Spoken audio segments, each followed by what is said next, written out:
I'm really excited about this next presentation, this next set of presentations actually, on how US governments report. And we're going to hear from two really important organizations for the municipal world, the Governmental Accounting Standards Board and Municipal Securities Rulemaking Board. Our next two speakers have years and years of experience in the municipal markets, and they're going to be sharing results from their own studies on how governments in the US report financial information. So our first speaker will be Tammy Waymeyer. Tammy joined the Governmental Accounting Standards Board as Senior Research Manager in February of 2023. She leads the research efforts for the GASB, both internally and externally, through engagement with the academic community. And internally, she's responsible for the design and execution of research that facilitates deliberations in the standard setting process. Externally, she identifies, encourages, and facilitates research conducted by the academic community that also supports the setting of financial reporting standards. Before joining GASB, Tammy was on the faculty of Northern Illinois University for 9 years and then Middle Tennessee State University. She taught governmental and nonprofit courses through her academic career, and her academic publications focus on governmental and nonprofit accounting and auditing topics. She also worked in public accounting prior to that, and she worked for the state of Arkansas, presenting expert witness testimony in Medicaid fraud and utility rate cases. Our second speaker is Carl Eisholzer. Carl creates advanced analyses that inform MSRB staff and the public. He also plays a critical role in the execution of the MSRB's comprehensive data strategy, through which the MSRB will implement advanced data technologies, enhance data governance, and improve data quality across its data collections. Carl has served numerous roles during his more than 30 years at the MSRB. Before his current role, he served as Director for Regulatory Products, where his duties included coordinating data exchange with regulatory authorities and providing direction for critical data systems, including the MSRB Gateway System, the secure access point for all MSRB market transparency applications and associated forms, and also Regulator Web, which is a secure password-protected website intended solely for the use of people engaged in regulating transactions in municipal securities and municipal financial products. Other roles that Carl has been since 2010 have included leadership of the design and launch of the real-time transaction reporting system, the launch of MyEMMA and Form 812. Prior to that, he spent over 10 years supporting the trade reporting program and creating and supervising user support operations for MSRB's data and disclosure programs, including the EMMA website. Now, before I turn it over to our speakers, we have a short survey that we want to conduct among our audience. These are not CPE questions, but we are looking for answers to these questions. We're just interested in your knowledge about the GASB and about MSRB. So first, we're going to take our first little quiz question here. All right, so you should see this on screen here. So this is a test your knowledge kind of process. Are state and local governments in the US required to prepare their financial statements using generally accepted accounting principles, GAAP, set by the GASB? Yes, no, or it depends. So I'll give you another 30 seconds to answer this question. And I will not share the results because I want to have, we'll have our team members talk to you about the results that we get. Okay, so just another 15 seconds.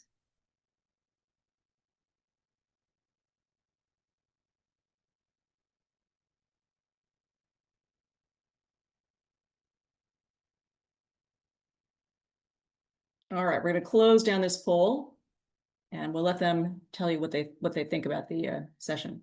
And I just got a note from Carl that he's not allowed to vote, so that's good. All right, so we're going to go on to our next poll question.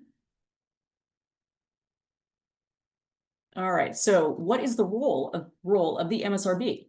Is it to strengthen and protect? Oh, I'm sorry, I think I asked the wrong one. Apologies. Let me go back to this. Okay.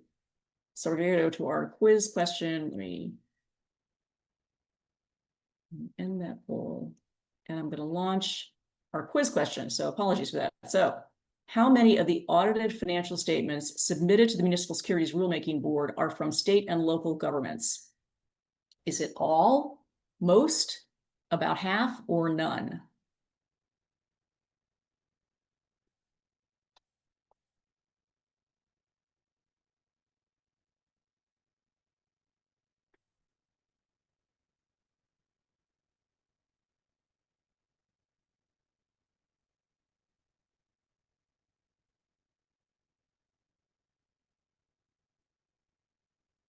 Okay, just another 10 seconds or so.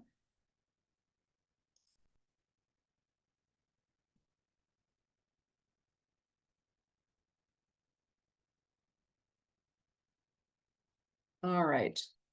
Okay, we're going to end this poll. Just to be on the safe side. All right. Okay. All right, I'm going to end that poll. And we'll go to our next quiz.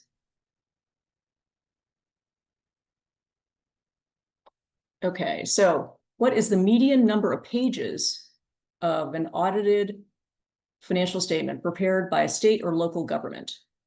Is it 30 to 40, 50 to 60, 70 to 80, or 100 to 110? All right, just about another 30 seconds for quiz number 3.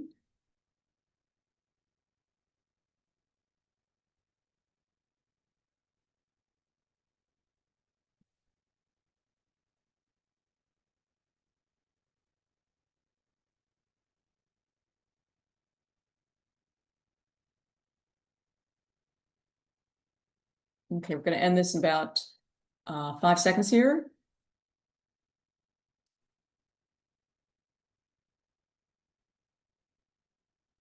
Right. Okay, so David, if you can get down these poll questions, I'm going to end this poll. All right. Okay, I'm going to welcome our speakers up to the stage now and let them talk a little bit about the results. Thank you. Good afternoon. Let me just share my slides here.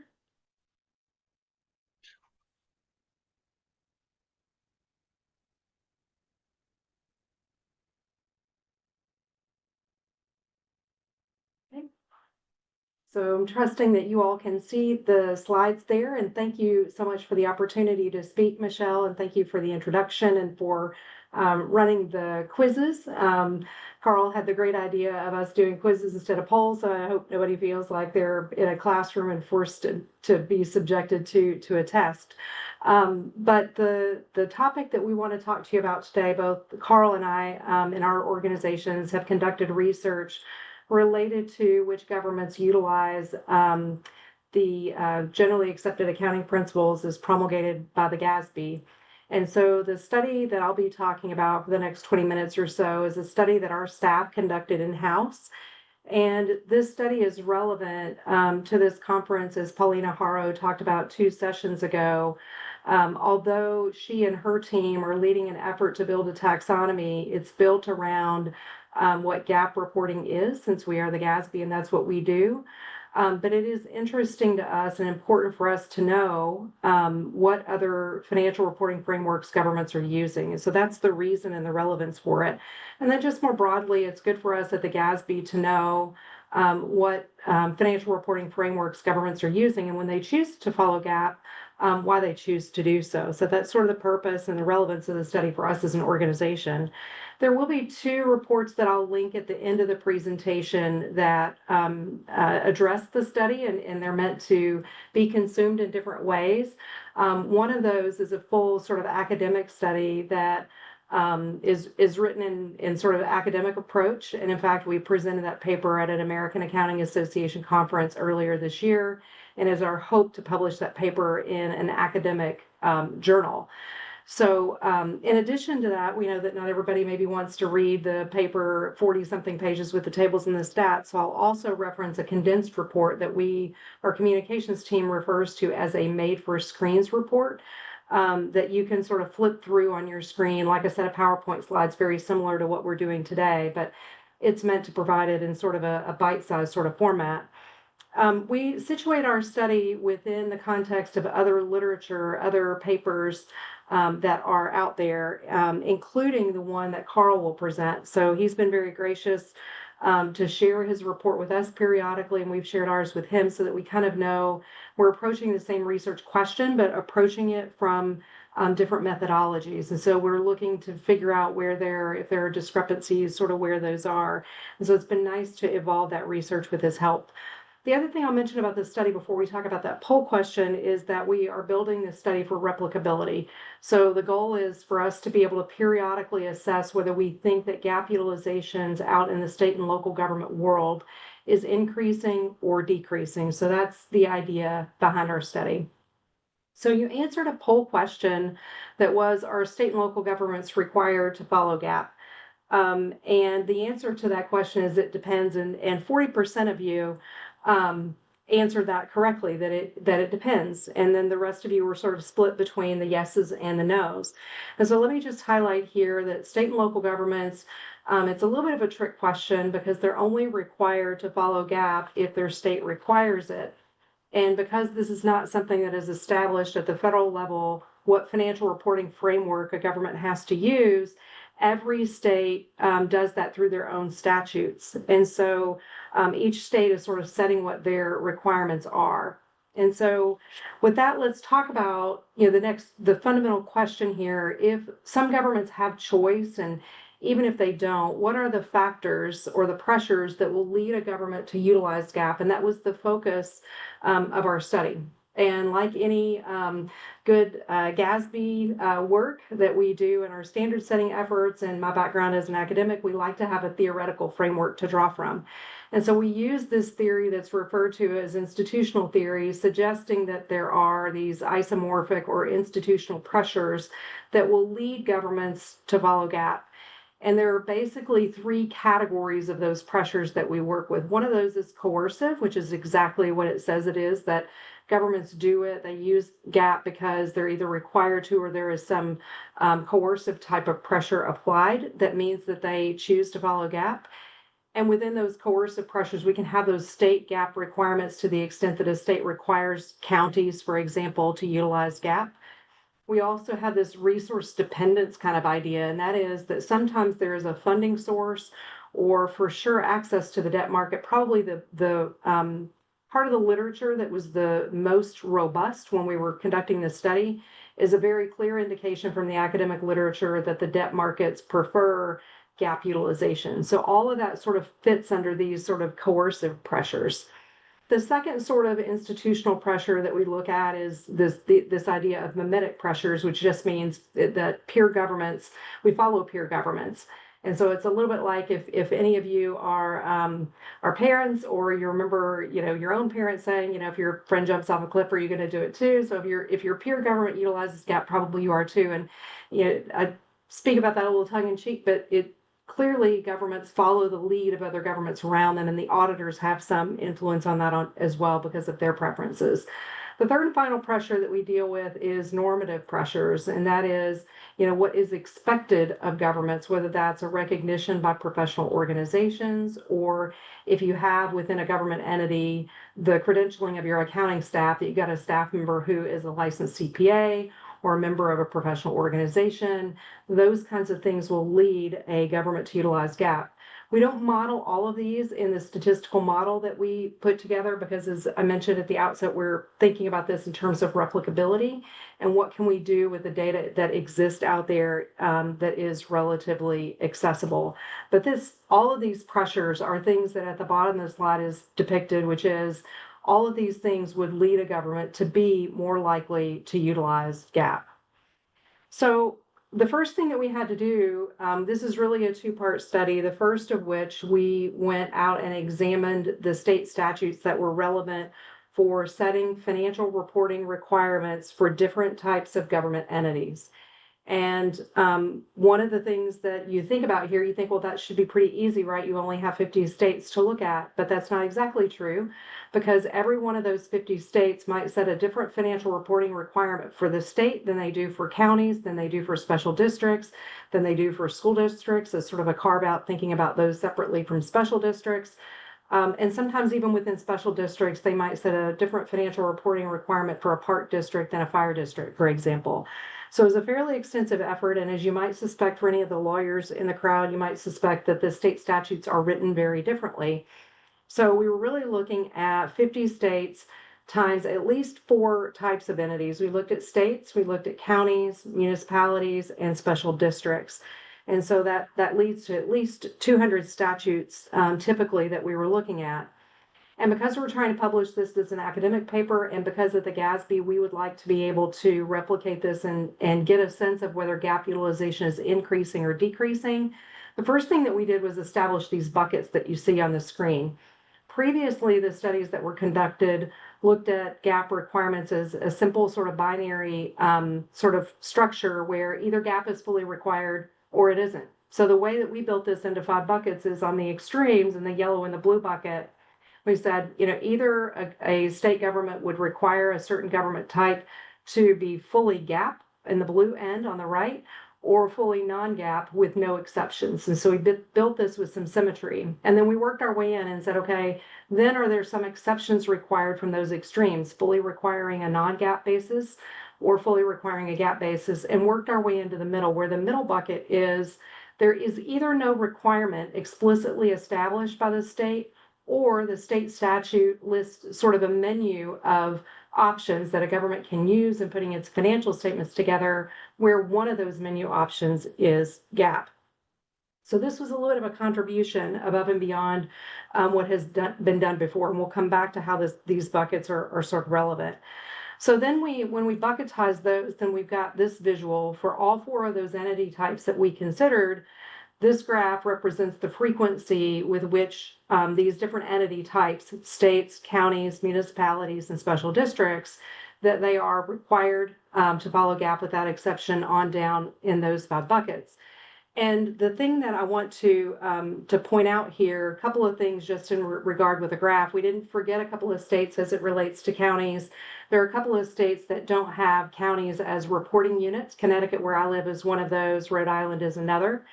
And then with respect to special districts, those get really complicated in dealing with the statutes. And so we have looked at 30 states for special districts, and we're looking at the remaining 20, but they are 20 that are harder because sometimes the guidance is sort of fragmented. It's different for different types of special districts.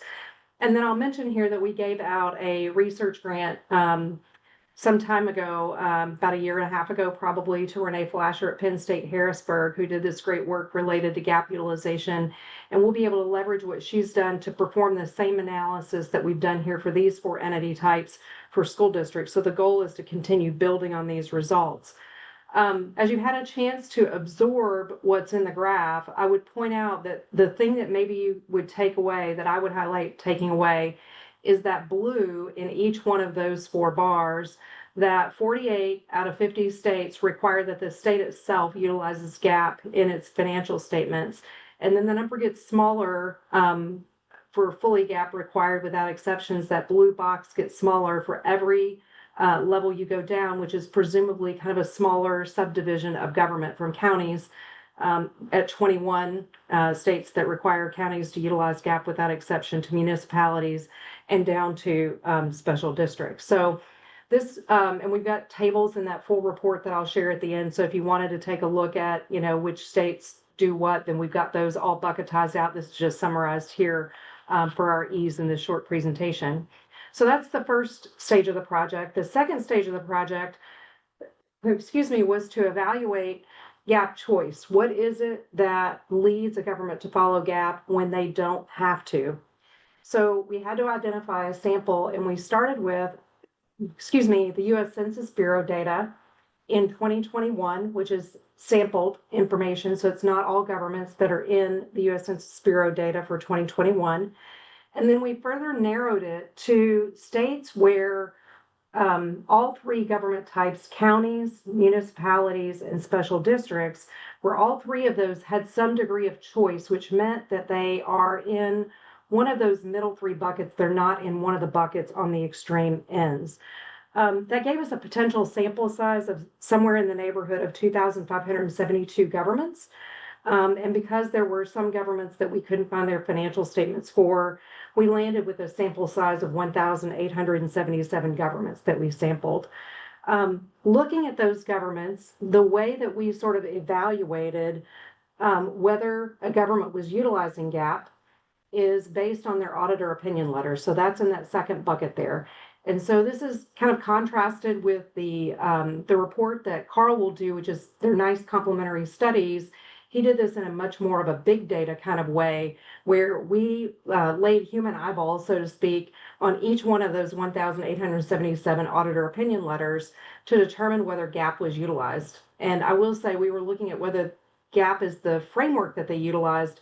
We weren't necessarily looking at how well a government complied or conformed with GAAP, just whether GAAP was their framework of choice. We also, in addition to that, and I will acknowledge this is a contribution as well, nobody had measured GAAP utilization in this way. We'll talk a little bit about those studies.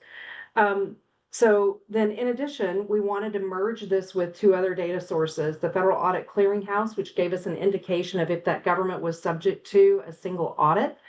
And then Carl was kind enough, and his colleagues at the MSRB were kind enough to share a data source that gave us a way to sort of proxy for it. What it's measured a little differently, but it gave us a way to have somewhat of a measure of whether we think a government is likely to be filing continuing disclosures with the MSRB. All of that data we put together, and so it was very Humpty Dumpty kind of exercise because unique identifiers weren't the same across the data sets, but we put those together and ended up with something beautiful for those of you who love Excel spreadsheets, everything in columns and rows, a data set that looks like this that we could then drop down into Stata and then model it for purposes of analyzing that GAAP choice. I think one of the things people always want to know when we talk about this study is what the GAAP utilization rate was that we found. And it is the thing that I am least likely to want to focus on. And we'll talk about why that is. But I've listed 5 studies here, not including Carl's, that would make a 6th study to evaluate here. But these 5 studies, the ones that have been published and have preceded us, in addition to the one that we do, so 4 additional and 5 with ours, they all report GAAP utilization rates in their sample. And that range that you see on the bar at the top there indicates that in the almost 40 years since we've been trying to measure what the GAAP utilization rate is for governments, but almost that entire 40 years that the GASB has been in existence, that rate in samples has been somewhere between 69% and 80%, where our study with the 1,877 governments reflects a GAAP utilization rate of 79%. So it's in that range, and you don't see any trending based on the sample period over time. It's really tight in there. The thing I will point out here, if you're trying to use this number for anything, is to look at the number of governments that each study looks at. It's pretty small relative to all the state and local governments that exist in the United States. If you want to use the census number of roughly 90,000, these are relatively small samples here. I would also point out for our study, it was an archival study, meaning that we looked at archived financial statements to determine whether governments were utilizing GAAP based on the auditor opinion letter, and take into account that we started with a sample size of 2,500 and ended up with 1,877, mostly because we couldn't find financial statements for those governments. So it's likely that the ones that we're sampling are larger governments that are more likely to utilize GAAP. So if you were to think about what the GAAP utilization rate is out there in the wild outside of these samples, probably the GAAP utilization rate is something less than what's being reflected here. So those are sort of the highlights of what the GAAP utilization rates are. And I would just, exercise caution if you're thinking about extrapolating it. There, at no point would I ever say that I would represent that these percentages reflect the population of governments. In fact, within our sample, the special districts had a higher GAAP utilization rate. So if we take them out of our sample, that rate goes down to about 69%, still within the range of what's been reported in other studies. So then we move on to, now that we've got that GAAP utilization rate, we want to model that and say whether a government chooses to utilize GAAP is based on some things. And some of these things have been studied before. This top row that you see on this slide are things that have been measured before in studies to test GAAP utilization. And they're the things that you would expect, that the size of the government probably has something to do with the choice of financial reporting framework. The amount of debt that they have outstanding has something to do with that, because we know that the debt markets prefer GAAP. Whether they are filing with the MSRB, whether they have a single audit, and also the type of government. So all of these things have been studied before. The things that had not been studied before and represent our contribution are, one, those middle three buckets where if a state allows you some optionality, it's our working hypothesis that the closer you are to the green, the more likely you are to utilize GAP. We call that the GAP nudge, that the state is providing a nudge to governments of suggesting or kind of encouraging GAP. So that's something that had not been measured before. The other thing that had not been measured before is if a state has built out an alternative financial reporting framework. And an example of this in our sample is Kansas. We had 3 states in our sample. We ended up sampling from 11 states. 3 of those had this alternative framework that was sort of built. And so that would be associated with the government's decision because they had another option of something that they could follow besides GAP. And then we put all that together, and I won't bore you with the statistical model too much, but I did want to present it here just kind of high level, that what we expect is that the size of the government, if they've got more debt outstanding, if they are filing with the MSRB based on our proxy for that, whether they have enough federal funding to trigger a single audit, and then if they are further to the right on that GAP continuum, on that bucket of state financial reporting requirements, all of those things we would expect to lead to an increase in the likelihood that a government would utilize GAP. In contrast, that alternative framework like Kansas and a couple of other states had in our sample, if they have something else built out, our expectation would be that the likelihood of utilizing GAP would be lower. And so what can we do with this? There are some other studies that have put together a model like this one, none with the bolded items, the bucket of state financial reporting requirements and the alternative framework. But one of the things we wanted to be able to do it is to have some predictive value. So we then said, we can use the coefficients of that model, not to go all middle school math with algebra and equation of a line, but in a regression model very similar to that, if I have the coefficients and I know what type of government it is and I know how much debt they have. In the example that's presented here, we say an example government, a municipality that has $10 million of revenue, 5 million in debt, is an MSRB filer, a fact filer, is in a state that nudges but doesn't require GAP, is in kind of that 4th bucket, and it doesn't have an alternative to GAP, based on our model would suggest they would be 93% likely to utilize GAP. So this is information that we can use to make predictions on one or more governments in a sample. The other thing that we want to do here is to be able to look at this going forward. We nailed down the requirements as of about 2023, 2024, those state statutes. And we didn't go back to look to see what the state statutes had been prior to that for all 50 states, but we have 2 examples here, and this is the kind of thing we'd like to do for all 50 states going forward. So I just wanted to show you because example-wise, Illinois was a state where GAP wasn't required, and there was a change in 2019 that required GAP to be utilized if you had utilized GAP before. And so because of that, what we see here is that essentially the requirements by the state for both of these states, Illinois and Indiana, move from what we would call a no requirement to a GAP required with exceptions. So in the case of Illinois, for example, if they're now requiring GAP for governments that have previously utilized GAP, it sort of sets a floor. And we wouldn't expect the GAP utilization rate to decrease, only potentially either stay the same or potentially increase. And this is the kind of thing we want to do. And I should mention that the visual for this is the contribution of one of our postgraduate technical assistants, Emily Pesci, who did great work with this project. And I think she built it on something related to fantasy football, but I don't follow football. I don't do fantasy football. So in any event, that's what we're looking to do. We're looking to be able to replicate this study over time. Monitor those state reporting requirements to get an idea of that GAP utilization rate. Do we expect it to be moving in the direction of more GAP utilization or less? So with that, I want to share with you these 2 reports that I mentioned at the outset. The one on the right, which lists all of the authors on the academic study that we have presented at an academic conference and hope to publish in an academic journal. It's out there on our website, on the website that's listed here on the slide, and I'll share my slide so that you have that if you want it. And then the other report that looks like the one on the left is a friendly report.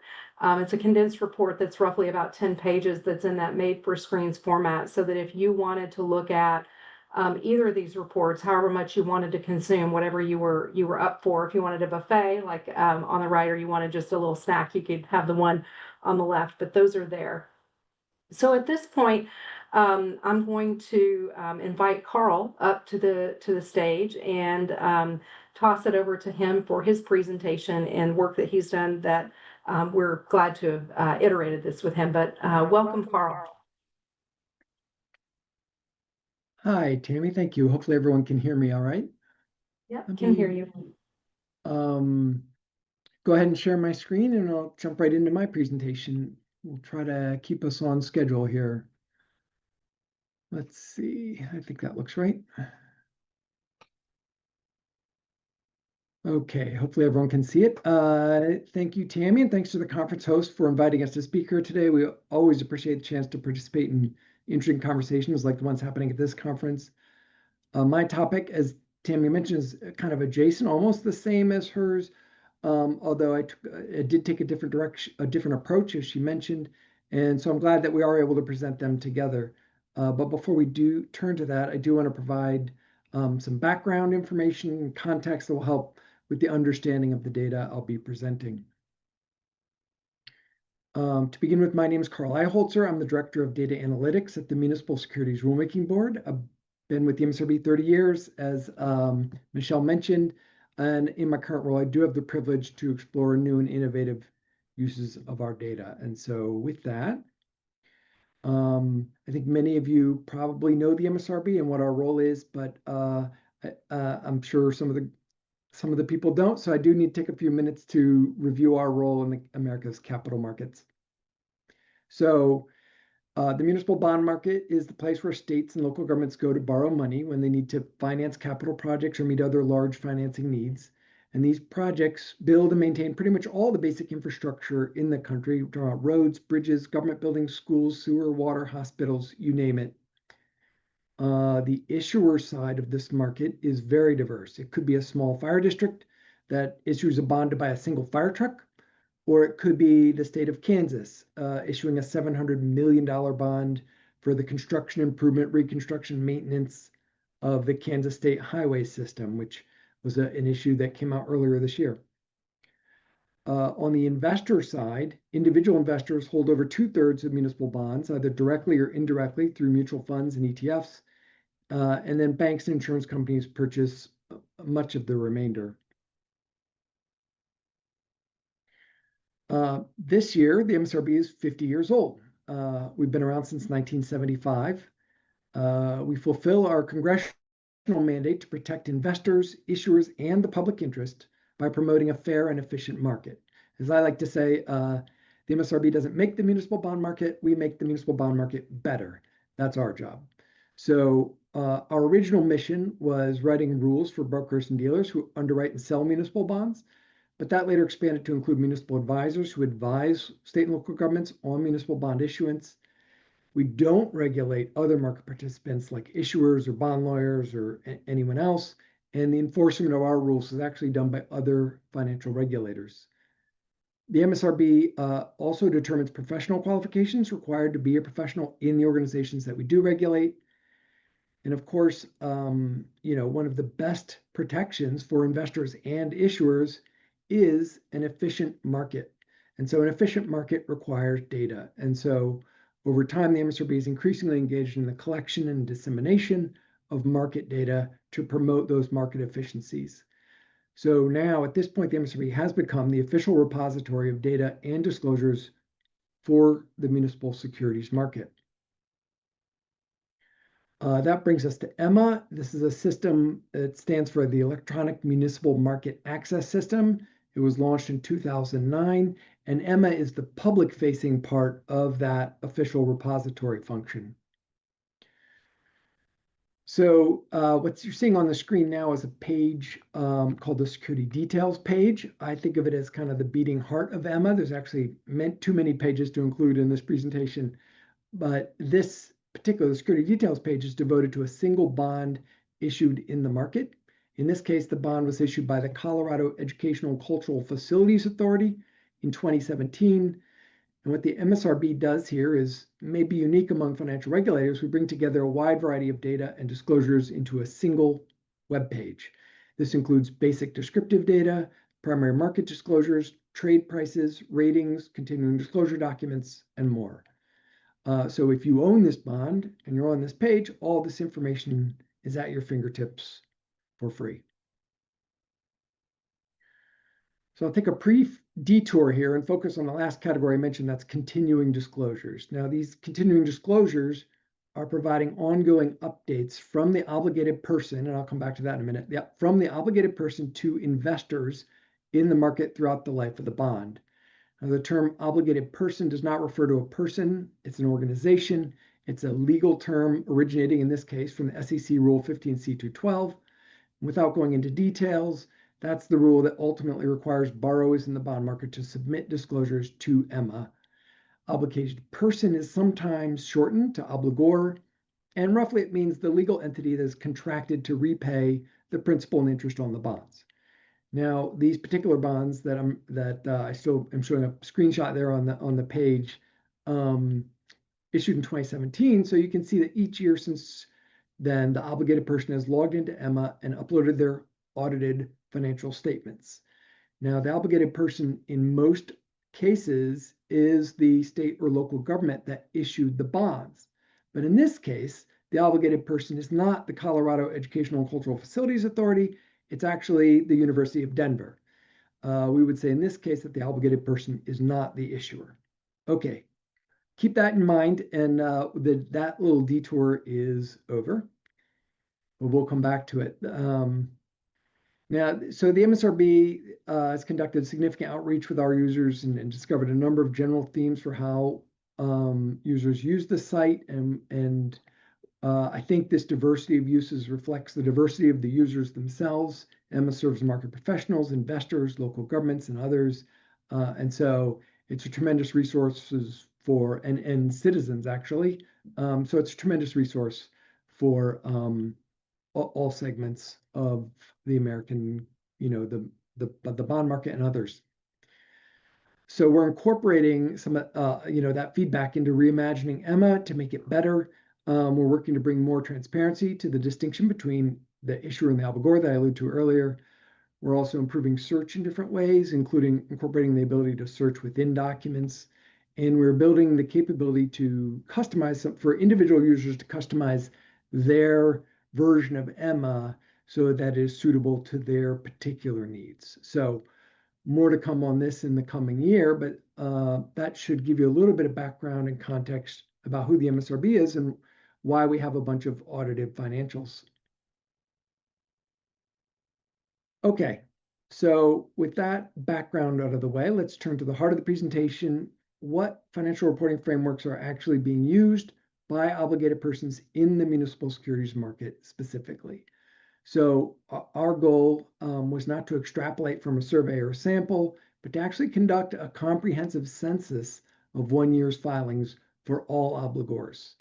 And from this, among other things, we could ascertain the adoption rates of the GASB standard among obligated persons. I know it's not recommended to present methodology first and results later, but I hope you'll indulge me. I think this approach will hopefully get out ahead of a lot of questions that I know you will have. Okay, so why a study now? Basically, it all goes back to the fact that we've been working on building out search capabilities that look inside the documents. So since this is a somewhat technical conference discussing structured data, I'll just take a moment to get into a little of technical information. Now, when a user searches across multiple PDF documents, the technology being used is generally not searching inside of each PDF file. What would normally happen is first the text is extracted from the PDFs into a separate data store, and then it's that separate data store where the text gets indexed and made available for search or artificial intelligence functions or what have you. In other words, the analytics activities operate on the extracted text and not directly on the PDFs. So this has certain implications for what's possible. Just as an aside, for example, if certain formatting is lost in that extraction process, such as table structures or section headings, then, absent specialized technologies, information can be lost in that extraction process. But nonetheless, the process of extraction and indexing for one purpose, search in this case, which the MSRB has been doing, also opens up opportunities for analysis, which set the stage for this research. And so as part of the work on Emma Labs, which we recently retired, the MSRB has a large corpus of text available for analysis. And I'll just mention here, in response to the quiz question you saw earlier, primary market documents are generally around 150 pages long, while an audited financial report is generally around 70 to 80 pages long. So this means, combined with other types of disclosures, the MSRB was extracting text from millions of pages to go into this search feature that we're working on. So the target document set for this study. In addition, apart from the PDF file, the filers on Emma will provide some additional metadata about the PDFs. And with this metadata, we are able to identify the documents classified by the submitter as an audited comprehensive financial report, which you may hear me refer to as an ACFR. We could also identify documents which pertain to a specific fiscal year using this metadata. So that way we can avoid looking at multiple audit financials for the same entity, but for different years. So hopefully we're not catching the same entity twice. Using natural language processing and other metadata, such as total number of pages, we did additional filtering, and that left about 26,000 documents to be included in the study, which we have a high level of confidence were all audited financial statements. Once we had our target set, the documents were sorted into 4 categories in a kind of 2-step process. In the first step, we separated out the government entities from non-government entities using indicative financial terms that you see on the slide. And in the second step, we searched only governmental entities documents for indications in the independent auditor's report that the basis of accounting was non-GAAP. This allowed for the non-GAAP filings to be separated out within the government set. If we take the example of the University of Denver's audited financial, which is on Emma, we find 115 instances where terms from the nonprofit category were found, 6 from the for-profit category, and 0 from the governmental entity category. And so this document was categorized as nonprofit FASB in the study. I just know, I think Tammy had a similar issue, right? It would not have been possible for the MSRB to have an expert review all 26,000 documents. So we have to assume that a certain error rate has occurred. And I estimated, just based on some work we did, that the error rate is probably around 4%. I did double check the University of Denver ACFR this morning, and I think we got that one correct. So the end result, we found that approximately 74% of obligated persons submitting audited financials are governmental entities that have adopted the GASB standard. Now, if you remove from this for a minute the non-government entities, you'll find that approximately 85% of governmental entities in this document set utilize the GASB standard. So 85% is slightly higher than Tammy's findings, although, as she alluded to, I think the difference is likely attributable to the fact that my data set is limited to bond market participants. Interestingly, this also suggests that about 13% of the borrowers are non-governmental entities. Now, on a side note, some rough and ready calculations looking at total dollar amount of the bonds indexed to these filings indicates that government GASB entities may account for over 90% of the outstanding debt. And this is likely due in part to the fact that I believe all 56 states and territories use the GASB standard. Well, I guess maybe only 48 of the states for their own reporting. And they tend to be very large issuers of bonds. So as a resident of Washington, D.C., I do have to give Tammy a hard time on this one. There are actually 56 jurisdictions that issue municipal bonds, including the states, the territories such as Guam and Puerto Rico, and most importantly, the District of Columbia. Of course, as Tammy alluded to earlier, not all states are the same with respect to GAAP adoption. The main story is that the majority of all states, all governments, entity obligors utilize the GASB standard, all of them. However, with this data, we are able to rank the states based on the percent of municipal obligors that are not using the GASB standard. Again, looking just at governmental entities. It turns out the state of Indiana appears to have the lowest utilization of GASB standard overall, but because of the time period studied for this, will not reflect the changes in Indiana's requirements that may have occurred in recent years. It's important to note that the absence of a GASB standard does not mean there is no standard. In some cases, and here I'm going to quote GASB's paper, states may provide financial reporting guidance in the form of manuals, policies, or memorandums, as well as templates and schedules for governments to utilize. In other words, and these are my words, states offer or mandate an alternative standard. And collectively, these are generally referred to as regulatory basis financial statements. And even in a state like New York, which is almost entirely GASB, fire districts use a standard prescribed by the Office of the Comptroller. And so you can see regulatory basis filings even in states that are almost entirely GASB. So just looking at states with 10 or more non-GAAP governmental entity filings to see which auditors' reports use language consistent with the utilization of regulatory basis.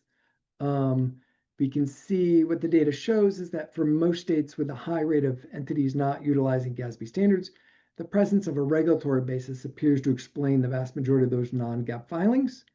So in my opinion, kind of the interesting cases here, and this is the state of Missouri and Illinois, which seem to have a significant number of non-GAAP audit financials that are not explained by a regulatory basis of financials. However, this is something I haven't really dug into yet, so still looking in to get the kind of the full story on this, on these findings. So hopefully we can get that information and include it when we, if and when we publish. So I will mention this caveat: the MSRB has not published this data yet, and so what you've just seen is a sneak preview. Congratulations! Once we've dotted a few more I's and crossed a few more T's, I expect we'll be able to publish the results. I appreciate everyone who came today to participate and in our presentation. And I guess, Michelle, I'll turn it back to you. Should I stay on the on Yeah, why don't you both come up, and Tammy, if you could join us again. And I'm just going to do two quick questions. We don't have a lot of time, but those were really interesting presentations. And just a couple questions for you both. So Tammy, one question, with the FDTA, which, is kind of what we're focusing on a lot for this conference, do you think that implementation of the FDTA might result in more states requiring GAAP because the consistency, and also because it could potentially reduce the burden on states who could then rely on the GASB for the taxonomy rather than trying to recreate the wheel there? That's a really good question. It's hard to know what states' motivations will be with respect to that. It could be, if there is something in it that suggests to them that it's preferable. We have seen some movement in state requirements, so that's possible. I will say that over time, one of the things that you do sort of see is a rather, I call it stickiness in the requirements. And so it would have to be that FDTA was enough of a disruption or a thought for states that they would be willing to go to their legislatures and pursue that. But I certainly think it's possible. I think it would have to be weighed against the places where we hear sometimes we didn't see any evidence necessarily of any states moving from something that was closer to a full-on GAAP requirement kind of down to something that was less emphasis on GAAP. But we have heard states talking about that in response to some of the resource constraints in the accounting area. So I think any pressures to increase, GAAP requirements would have to also be tempered with some of the concerns that I know, we see the audit lag and things that are a function of fewer accountants and auditors being drawn to that discipline. So I think it'd have to be weighed against kind of the countervailing forces. Okay, great. Thank you. And then Carl, I'm interested in how Emma might be affected, the Emma system, if the data that's being submitted is in machine readable format. Will that make it more efficient? Will there be a lot of work that MSRB has to do to start bringing data in a different format? So